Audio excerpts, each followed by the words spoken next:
এই গণমাধ্যমের উপর আঘাত মানে গণতন্ত্রের উপর আঘাত। তাদের বিরুদ্ধে এখনো ব্যবস্থা নেওয়া হলো না কেন? তো রাষ্ট্রের কাজটা কি, এই সরকারি কাজটা কি? আমি প্রথমে গত কয়েকদিন ধরে যে ঘটনাগুলো ঘটে যাচ্ছে গণমাধ্যমের উপর আঘাত, এটার প্রতিবাদ জানাই, নিন্দা জানাই, ধিক্কার জানাই।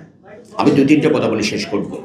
কোকো ও শিয়া বাটারের ইউনিক কম্বিনেশনে তৈরি Natura expert care body lotion স্কিনের ড্যামেজ হিল করে, ত্বক রাখে সফট ও ময়েশ্চারাইজ। লুকিয়ে আর কতদিন? Bye bye damage skin. সংবাদ মাধ্যম হচ্ছে গণতন্ত্রের চোখ। সরকার একেবারে ভিতর থেকে রাষ্ট্রটাকে দেখতে পারে গণমাধ্যমের মধ্য দিয়ে। এই গণমাধ্যমের উপর আঘাত মানে গণতন্ত্রের উপর আঘাত। এই গণমাধ্যমের উপর আঘাত মানে রাষ্ট্রের অস্তিত্বের উপর আঘাত, যেটা আমরা ডেইলি স্টার এবং প্রথম আলোর উপর আঘাতের মধ্য দিয়ে লক্ষ্য করেছি। আমার প্রশ্ন হলো, আজকে এখানে বলছেন, আঘাতের পর থেকে বলছেন কোনো রাজনৈতিক দল, কোনো সমাজের কোনো অংশই এই দায় নিচ্ছেন না। তারা বলছেন কেউ করেনি, এই ধরনের ঘটনা আমাদের উপরে, আমাদের তো কি এই ঘটনা কি ঘটেনি? এটা ঘটেছে। আমার কাছে প্রশ্ন, যেটা রাষ্ট্রের কাছে,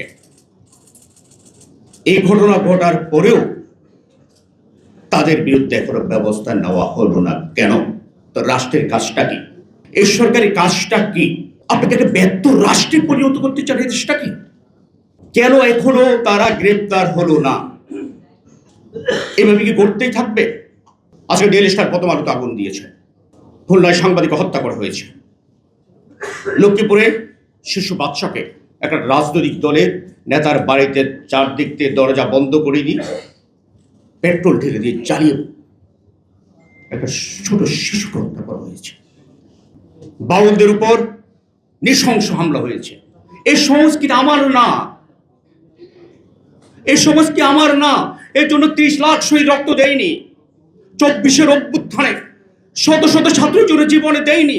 এটা শত শহীদের রক্তের সাথে চরম বিশ্বাসঘাতকতা। বিবেক আছে? বিবেক থাকলে রুখে দাঁড়াতে হবে। এই ঘটনা ঘটেছে, ইনুস সাহেব, এই ঘটনা ঘটেছে। যদি ঘটে থাকে, তারা কেন এখনো গ্রেপ্তার হলো না? আমরা অবিলম্বে গ্রেপ্তার চাই এবং ডেইলি স্টার প্রথম আলোর যে ক্ষতি হয়েছে তার ক্ষতিপূরণ চাই। আমরা চাই, আসুন আমরা ঐক্যবদ্ধভাবে এটা প্রতিরোধ করি, আমাদের অস্তিত্বের জন্য, লাল সবুজের পতাকা বাঁচানোর জন্য, বাংলাদেশকে বাঁচানোর জন্য।